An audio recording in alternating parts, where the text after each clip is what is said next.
और speech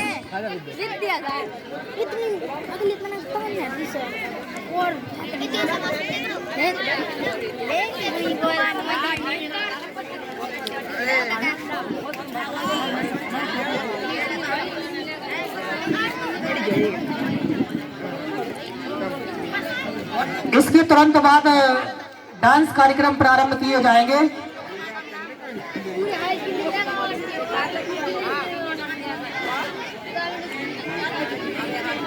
hello, निर्णायक मंडल एवं उपस्थित सभी मेरे छोटे बड़े भाई बहन, मैं आप सबके सामने आज़ादी का अमृत महोत्सव जो हम 75 वर्ष मनाने जा रहे हैं उसकी एक झलक अपने भाषण के माध्यम से हम बताने जा रहे हैं कि हम आगामी समय में कैसे अपना जो अमृत महोत्सव मना रहे हैं 75 साल का, उसका जब 100वां वर्ष मनाएंगे तो हम कहां पहुंच जाएंगे।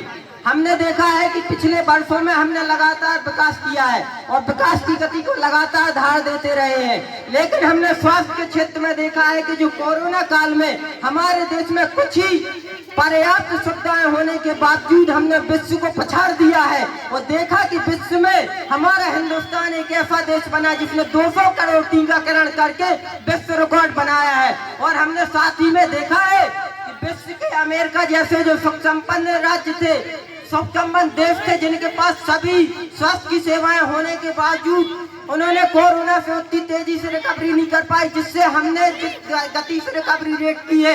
और हमने विश्व को साथ साथ वैक्सीन देकर विश्व में संदेश दिया है कि भारत स्वयं संभालना जानता है, दुनिया को भी संभालना जानता है।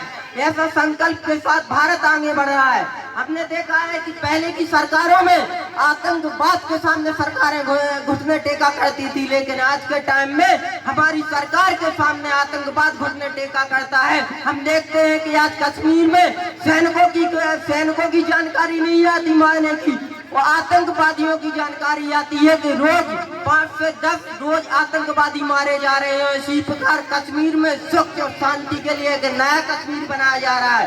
कश्मीर पूर्णतः हमारा है, उसकी शांति के लिए सरकार लगातार प्रयत्न कर रही है और हमारी सेना के साथ साथ वहाँ के नागरिक भी इसमें मदद कर रहे हैं, क्योंकि भारत का अभिन्न हिस्सा कश्मीर है। और हमने देखा है कि आजादी के 75वें वर्षगांठ पर नरेंद्र मोदी जी ने घोषणा की है कि भारत को विश्व पटल पर ग्लोबल लीडर बना रहा है। हम अवश्य बनेंगे, उसके लिए हम लगातार शिक्षा में सुधार करते हुए हमने देखा है कि हमारे मध्य प्रदेश में अब मेडिकल की पढ़ाई हिंदी में होने जा रही है। हमारे लिए गौरव की बात है, जो कि पहला राज्य बनने जा रहा है मध्य प्रदेश जिसमें मेडिकल की पढ़ाई हिंदी में होने जा रही है। और हम देखते हैं कि हमारा मध्य प्रदेश लगातार वनों में कई वर्षों से प्रथम स्थान प्राप्त किए हुए हैं। और हमने देखा है हाल ही में हमारी उज्जैन नगरी को लोकार्पण करके विश्व पटल पर एक घूमने का और सांस्कृतिक पटल पर जो हमारे उज्जैन को पहचान मिली है वो विश्व के लिए प्रेरणादायक है। हम लगातार देख रहे हैं कि सरकार हमारी काम कर रही है, विकास कर रही है।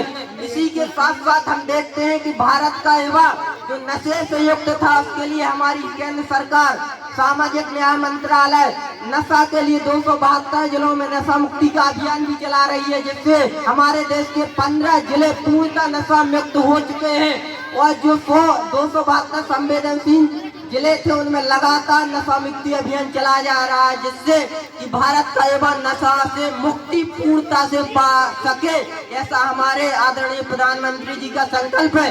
और मध्य प्रदेश सरकार और देश की सरकार लगातार युवाओं के लिए काम कर रही है। उसी के साथ साथ हम देखते हैं कि भारत का युवा जो कुछ करने के लिए कुछ टाइम पहले आलस करता था, आज वो जागरूक होकर देश के और राष्ट्र के मुद्दों से लगातार जुड़ रहा है। अगर राष्ट्र की कहीं बात होती है तो सबसे पहले अगर कोई उठकर खड़ा होता है तो भारत का युवा है। हमने देखा है कि दुनिया में सबसे ज्यादा 66% अगर किसी देश में युवाओं की आबादी है तो वो हमारा हिंदुस्तान है। चीन तो बुड्ढों का देश है, वहाँ क्या है, कुछ नहीं है। हम हिंदुस्तानी है जो सबसे ज्यादा युवा देशों वाला हिंदुस्तान है। हमारे युवाओं की अधिकतम संख्या 18 से 40 वर्ष का जो युवा है और 66% युवा हिंदुस्तान में निवास करते हैं। हमारे लिए गौरव की बात है।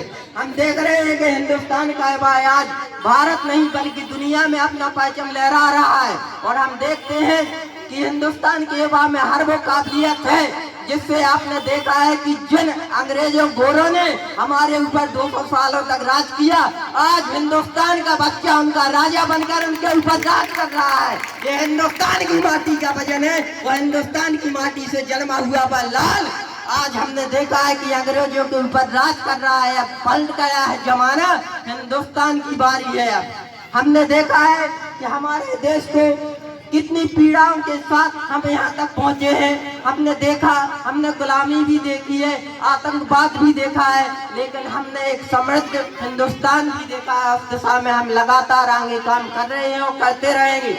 और भारत के हर एक युवा का बस यही सपना होना चाहिए कि हम अपने देश के हर एक स्तंभ को मजबूत करें, चाहे वो शिक्षा हो या स्वास्थ्य हो या कृषि हो या हमारा औद्योगिक संस्थान हो। हमारे देश में अभी लगभग 40 नई फैक्ट्रियां आने वाली है जापान से, जहां हमारे प्रधानमंत्री मोदी जी 2 महीने पहले गए थे, जिससे भारत के हर युवा के लिए रोजगार भी होगा और भारत का युवा कोई भी बेरोजगार नहीं होगा, जिससे भारत के युवा को पास रोजगार होगा। हमें स्वदेशी को ज्यादा से ज्यादा बढ़ाना है। भारत के पास वो समर्थता है कि वो विश्व में अपने देश को आगे बढ़ाने के साथ साथ विश्व पटल पर भी विश्व को भी आगे बढ़ा सकता है। बहुत बहुत धन्यवाद। जय हिंद, जय भारत।